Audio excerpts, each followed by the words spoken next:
यश राजवंश। उत्तर प्रदेश के मुख्यमंत्री योगी आदित्यनाथ अभी कुछ ही देर में वीडियो कॉन्फ्रेंसिंग के थ्रू ग्राम प्रधानों से रूबरू होंगे। आपको बता दें कि उत्तर प्रदेश में कुल 58,000 ग्राम प्रधान चुने गए हैं। ये एक प्रकार से प्राथमिक इकाई माने जाते हैं। गांव की देखरेख, गांव को इंप्रूव करना ग्राम प्रधानों के ही हाथ में होता है और ग्राम प्रधानों से भी यही उम्मीद लगाई जाती है कि वो अपने गांव के उद्धार के लिए दिन रात काम करेंगे। आइए आपको सीधे लिए चलते हैं सीएम योगी आदित्यनाथ के इस कार्यक्रम में।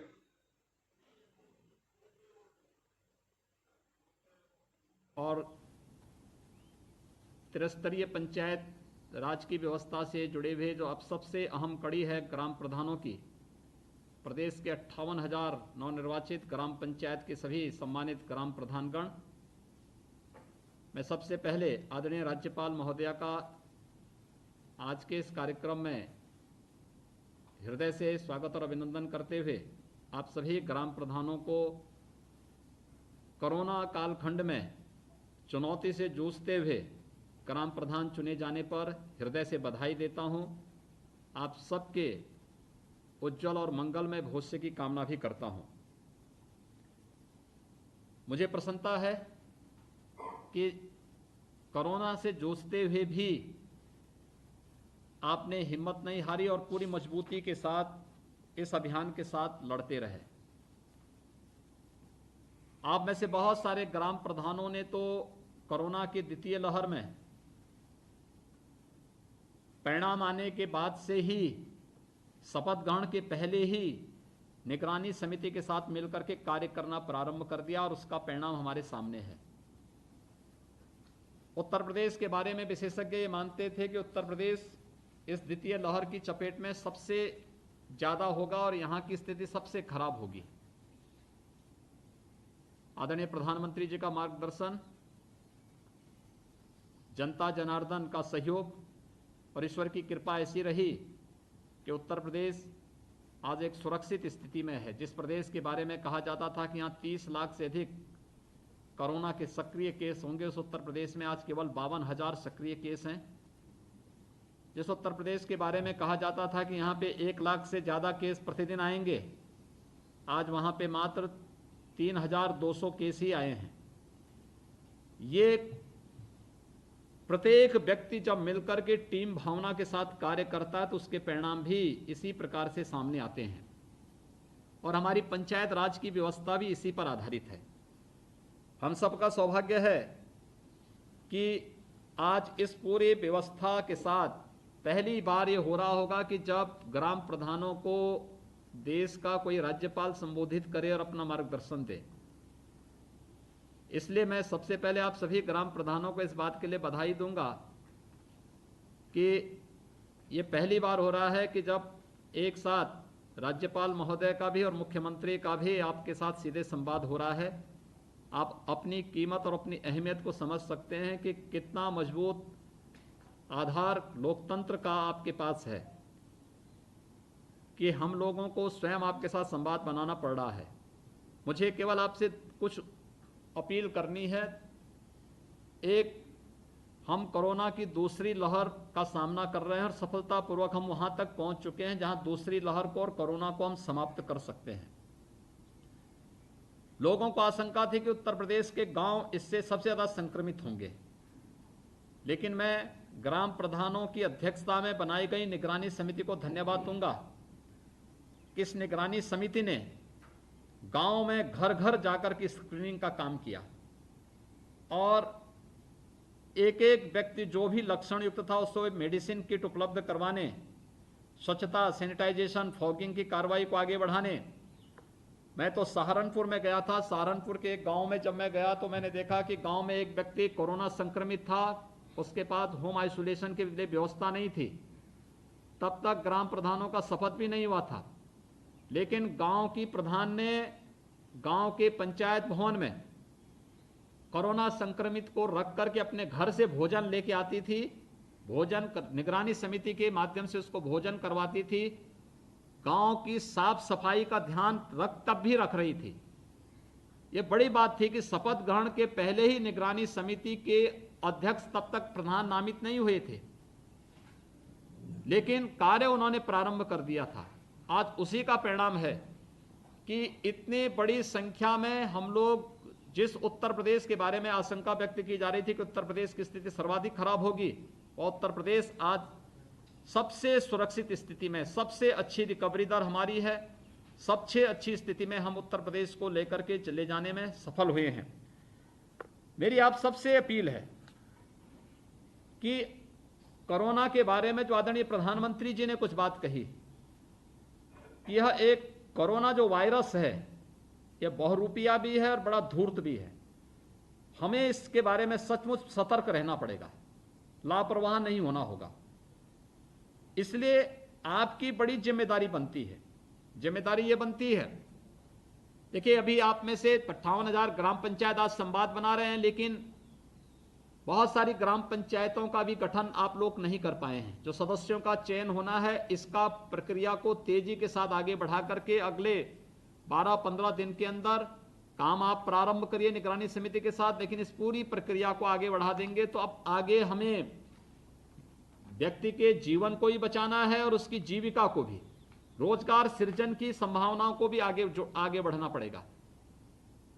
मेरी आप सबसे अपील है कि निगरानी समिति के अध्यक्ष के रूप में हमें गांव में हर दूसरे तीसरे दिन स्क्रीनिंग का कार्य, एक एक घर में जाकर के सर्वे करना, पूछना किसी को। एक तो निगरानी समिति को हम लोगों ने इंफ्रारेड थर्मामीटर और पल्स ऑक्सीमीटर दिया था और सैनिटाइजर दिया था। निगरानी समिति के प्रत्येक सदस्य के पास मास्क भी होना चाहिए, ग्लव्स भी होना चाहिए। गांव में जरूरतमंदों को अगर हम लोग महिला स्वयंसेवी समूह के माध्यम से मास्क उपलब्ध करवाने में भी योगदान दे सकें, आप प्रशासन से ही मांग सकते हैं, ग्राम पंचायत की तरफ से भी आप इसको उपयोग कर सकते हैं। तो हर व्यक्ति को ये आदत डालना पड़ेगा कि मास्क जरूर लगाएं, क्योंकि मैंने पिछले 25-26 दिनों में बहुत सारे गांवों का भ्रमण किया है। मैंने देखा है कि अभी भी एक तबका है जो मास्क नहीं लगा रहा है। ये लापरवाही है और इसलिए मास्क जरूर लगाने की स्थिति। दूसरा, भीड़ भाड़ कहीं ना होने दें। तीसरा, एक एक व्यक्ति की स्क्रीनिंग करना, बच्चे हों, बुजुर्ग हों, महिलाएं हों, पुरुष हों, युवा हों, बालक हो, बालिका हो, प्रत्येक की जांच करना। किसी को सर्दी है, जुकाम है, खांसी है, बुखार है, उन सबको मेडिसिन किट उपलब्ध करवा देना। मेडिसिन किट उपलब्ध कराने के बाद अगले 24 घंटे के अंदर आरआरटी की टीम को वहां बुला करके उनका एंटीजन टेस्ट करवा देना। उसमें भी अगर कोई संदिग्ध लग रहा है कि नहीं इसमें लक्षण तो हैं लेकिन एंटीजन टेस्ट में उस व्यक्ति का पॉजिटिव नहीं आया है, तो उन लोगों को फिर से टीम बुलवा करके आरटी-पीसीआर का सैंपल भिजवा देना है।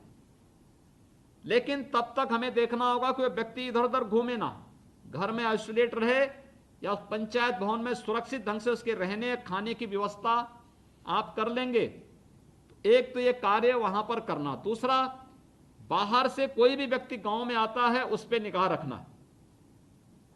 उस व्यक्ति के लिए पहले गांव के बाहर ही पंचायत भवन में या विद्यालय में रहने की व्यवस्था, खाने की व्यवस्था करना, उसकी प्रॉपर जांच करवा लेना।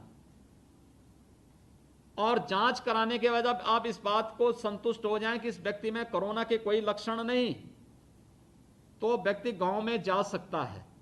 अन्यथा आपको गांव में पूरी सतर्कता बरतनी पड़ेगी। अब एक प्रतिस्पर्धा होनी चाहिए, कंपटीशन होना चाहिए कि मेरा गांव कोरोना मुक्त गांव। हमने सर्वे कराया था, केवल 32% गांवों में ही कोरोना के संक्रमण पाए गए थे। तब भी हमारे 68% गांव ऐसे थे जिनमें कोरोना का कोई संक्रमण नहीं था।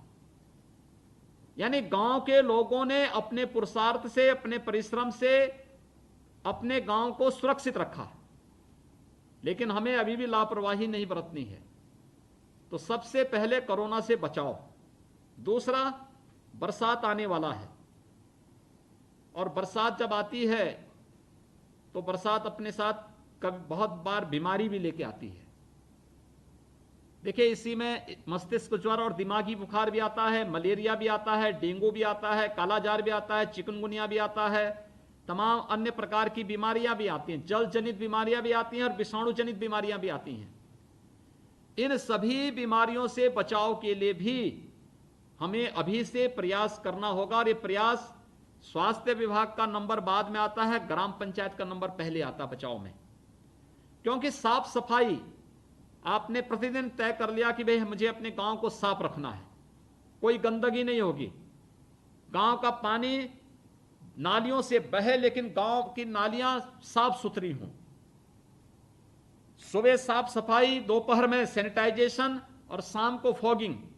अगर सप्ताह में ये 3 बार या 2 बार भी हो जाए तो गांव आपका दर्शनीय हो जाएगा, लोग वहां देखने के लिए आएंगे। तो साफ सफाई पर हमें विशेष ध्यान देना पड़ेगा, अपने गांव में सैनिटाइजेशन पर ध्यान देना पड़ेगा, ये कार्य हमें गांव में करना पड़ेगा।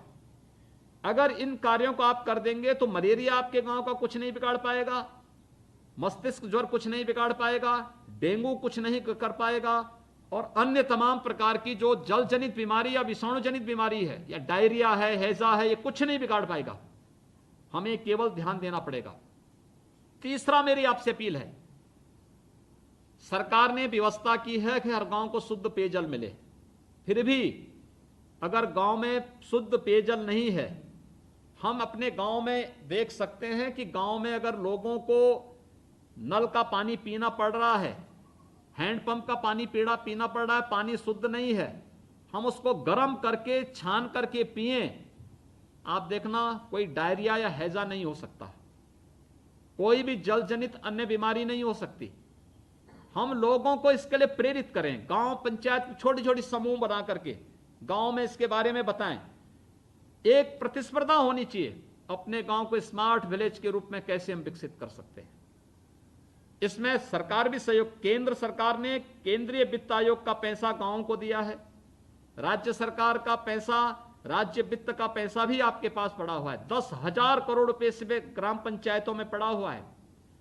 इस पैसे का सही सदुपयोग, मेरे गांव का विद्यालय साफ सुथरा रहे, उसकी बाउंड्री हो, मेरे ग्राम पंचायत में खेल का मैदान होगा, मेरे गांव में जूनियर हाई स्कूल है तो उसकी साफ सफाई, रंगाई पुताई, मेंटेनेंस, चिकित्सालय है तो उसकी साफ सफाई, वहां पर जाने का सड़क, कनेक्टिविटी, वहां पे बिजली, कहीं जल जमाव न हो, विद्यालय हो, चिकित्सालय हो, पंचायत भवन हो, साफ सुथरे रहने चाहिए, वहां पेड़ नहीं उगे होने चाहिए, गंदगी नहीं होनी चाहिए। जब गंदगी होती है, पेड़ उगे रहते हैं तो लोग उसके बारे में गलत धारणा बनाते हैं, और हम लोगों को ये चीजें कतई नहीं होनी देनी है। इन चीजों को हम लोगों को वहां पे लोगों को बताना पड़ेगा। मेरी आप सबसे एक और अपील है कि हम अपने ग्राम पंचायत के अंदर, यद्यपि हर ग्राम पंचायत में ग्राम सचिवालय यानी पंचायत भवन बनाए जा रहे हैं, उसको ग्राम सचिवालय के रूप में आप विकसित करिए। जहां पर कार्य चल रहे हैं, तेजी के साथ उस कार्य को संपन्न करवा करके ग्राम सचिवालय का निर्माण समय से करते हुए हम एक व्यवस्था सुनिश्चित करें कि ग्राम सचिवालय का कार्य समय सीमा के अंदर पूरा होने, और उस कार्य को पूरा करने के साथ ही वहां पे कंप्यूटर लगाना, इंटरनेट का कनेक्शन देना, गांव के ही कुछ युवाओं को उसके साथ ट्रेनिंग दे देना, जो गांव के लोगों को ही कॉमन सर्विस की सुविधा वहां पर उपलब्ध करवा सकें। बैंकिंग क्रॉसपॉन्डेंट्स की ग्राम पंचायतों में भर्ती हुई होंगी या हो रही होंगी, उनको वहां पे बैठने की व्यवस्था करना। बहुत सारी गतिविधियां आप एक जगह से संचालित कर सकते हैं। गांव में पब्लिकेटर सिस्टम के माध्यम से कोरोना के बारे में, मस्तिष्क ज्वर के बारे में, दिमागी बुखार के बारे में, मलेरिया के बारे में, अन्य कार्यों के बारे में भी 3-4 बार जानकारी दे सकते हैं। सुबह शाम अच्छे भजन, राष्ट्रभक्ति के गीत लोगों के सामने बजा सकते हैं, लेकिन उसमें सबकी सहमति हो तभी करना चाहिए। इन चीजों को अगर आप व्यापक प्रचार प्रसार करेंगे तो गांव में आप देखना कि गांव आपका शहर से अच्छा हो जाएगा। कोरोना के कारण लोगों के रोजगार पर कुछ असर पड़ा है, और इसीलिए केंद्र और प्रदेश सरकार ने कुछ तय किया, जैसे केंद्र सरकार ने गरीब कल्याण पैकेज के अंतर्गत मई और जून का निःशुल्क खाद्यान्न हर नागरिक को देने की व्यवस्था की। मई का खाद्यान्न वितरित लगभग हो चुका है, एक आध दिन में सभी को मिल जाएगा। जून महीने में भी 15 जून के बाद फिर से प्रधानमंत्री गरीब कल्याण पैकेज का खाद्यान्न मिलेगा। राज्य सरकार की तरफ से मई, जून, जुलाई, अगस्त ये 3 महीने का निःशुल्क खाद्यान्न हर एक नागरिक को मिलना है, हर जरूरतमंद को मिलना चाहिए, और वो सरकार देने जा रही है। हमारा प्रयास हो कि कोटे की दुकान में हर जरूरतमंद को उसके लिए स्वीकृत और अनमन्य खाद्यान्न जरूर मिले, उसमें घटतोली न हो। अगर हम ये काम अपने गांव में बिना भेदभाव के करते, याद रखना अब आप ग्राम प्रधान बन चुके हैं, अब आपकी कोई पार्टीबाजी नहीं, जिसने वोट दिया वह भी, जिसने नहीं दिया वह भी आपका अपना है। ये समय है जब आप लोगों की सेवा करके लोगों का दिल जीत सकते हैं। ठीक है, जो लोग आपका समर्थन किए होंगे उन लोगों के साथ आपकी सहानुभूति होगी, लेकिन कार्य पात्रता का जब मामला आएगा तो हम किसी के साथ कोई भेदभाव नहीं करेंगे। किसी का शौचालय, किसी का मकान, प्रधानमंत्री आवास योजना में, मुख्यमंत्री आवास योजना में मकान उपलब्ध करवाने की व्यवस्था, किसी गरीब को पेंशन देने की व्यवस्था, किसी विधवा को पेंशन देने की व्यवस्था, या फिर कोई गरीब है, बीमार है, कोई व्यवस्था नहीं, आयुष्मान भारत का कार्ड उसका बनवाइए, 5 लाख रुपए की स्वास्थ्य सुविधा उसको मिल सकती है, प्रधानमंत्री जी ने पहले से ही उपलब्ध करवाया है। अगर कोई गरीब है, उसके पास कोई सुविधा नहीं है, कार्ड भी नहीं बना है, बीमार है, कोई आय का स्रोत नहीं, हम ग्राम प्रधान निधि से उसको 2000 रुपए तक की सहायता कर सकते हैं। यह व्यवस्था पहले से है। अगर किसी की दुखद मौत हुई है, निराश्रित है, कोई देखभाल करने वाला नहीं, या परिवार की आय नहीं कि वो अंतिम संस्कार कर सके, 5000 रुपए तक की सहायता आप ग्राम प्रधान निधि से उसको कर सकते हैं। ये इतने अधिकार आप लोगों के पास हैं, अपने इस अधिकार का हमें सदुपयोग करना चाहिए, लेकिन पात्रता का ध्यान रखते हुए। अगर हम इस कार्य को करेंगे, आप देखना आपकी लोकप्रियता उसी प्रकार से आगे बढ़ेगी जैसे शिवचरण जी ने लखीमपुर खीरी में निर्विरोध प्रधान बनकर के वहां पर उन्होंने एक नया कीर्तिमान स्थापित, 4थी बार ग्राम प्रधान बने हैं। ऐसे ही आप सभी के साथ भी जुड़ेगा और हमें उस दिशा में बेहतर प्रयास करने होंगे। कोरोना कालखंड में सावधानी और सतर्कता बहुत आवश्यक है। मैं आप सबसे अपील करूंगा कि हम हर व्यक्ति को इसके लिए सतर्क रखें, सावधान रखें, हर एक व्यक्ति को मेडिसिन किट उपलब्ध करवाएं। गांव में आपको मैं और अपील करूंगा कि लोगों को बोलें कि वे टेस्ट करने से न भागें। दूसरा, हम कॉमन सर्विस सेंटर जो गांव का है उसको आप तैयार करवा लीजिए, सरकार उसमें सहयोग कर रही है। कॉमन सर्विस सेंटर में मेरी आप सबसे अपील है कि रजिस्ट्रेशन की व्यवस्था कराएं वैक्सीन लगाने के लिए, क्योंकि अब हम लोग गांव के ही पंचायत भवन में भी वैक्सीन के सेंटर लेके जा रहे हैं। वहीं रजिस्ट्रेशन करवाएंगे, फिर वहीं पे हमारी टीम जाएगी, वहीं वैक्सीन देगी गांव के लोगों को। तो गांव के व्यक्ति टेस्ट करने से भी ना भागें, वैक्सीन लेने से भी नहीं भागेंगे। तो आप देखना, कोरोना से सुरक्षा का ये कवच प्रधानमंत्री जी ने दिया है। 2 वैक्सीन अब तक लग रही हैं, आने वाले समय में तमाम अन्य नई वैक्सीन भी आने वाली है। ये हर एक व्यक्ति को सुरक्षा दे देगा।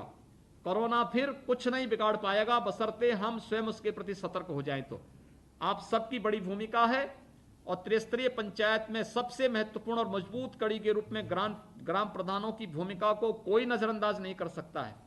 आप सभी चुने गए, आप सबको मैं बधाई देता हूं। आदरणीय राज्यपाल महोदय का हृदय से अभिनंदन करता हूं।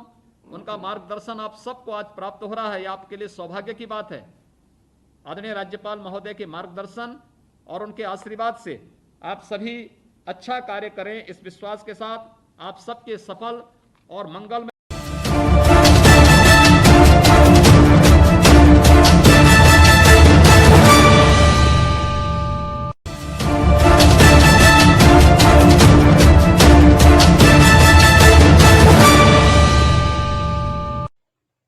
मैं अविनाश राजवंश। बहुत बड़ी खबर आ रही है उत्तर प्रदेश से लॉकडाउन को लेकर के। हो सकता है उत्तर प्रदेश सरकार 1 तारीख से लॉकडाउन में कुछ रियायत करने जा रही है। सूत्रों के हवाले से बहुत बड़ी खबर, अगले 24 घंटे में सरकार निर्णय ले सकती है। लॉकडाउन फेज वाइज सरकार ओपन करेगी। शायद 1 जून से कुछ चीजें ओपन हो जाएं, जिसमें शादी का सामान बेचने वाली दुकानें, रेस्टोरेंट 50% एम्प्लॉय के साथ, प्राइवेट सेक्टर और गवर्नमेंट सेक्टर 33% एम्प्लॉय के साथ ओपन कर सकते हैं। साथ में मॉल, टॉकीज और धार्मिक और राजनीतिक कार्यक्रम हमेशा के लिए अभी स्थगित ही रहेंगे। बहुत बड़ी खबर आ रही है उत्तर प्रदेश से। सूत्रों के हवाले से बहुत बड़ी खबर है कि शायद 1 तारीख से 1 जून से उत्तर प्रदेश सरकार कुछ रियायतें कर सकती हैं लॉकडाउन में। अगले 24 घंटे में सरकार इस पे मोहर लगा सकती है, लेकिन नाइट कर्फ्यू और वीकेंड कर्फ्यू बना रहेगा। बहुत बड़ी खबर है।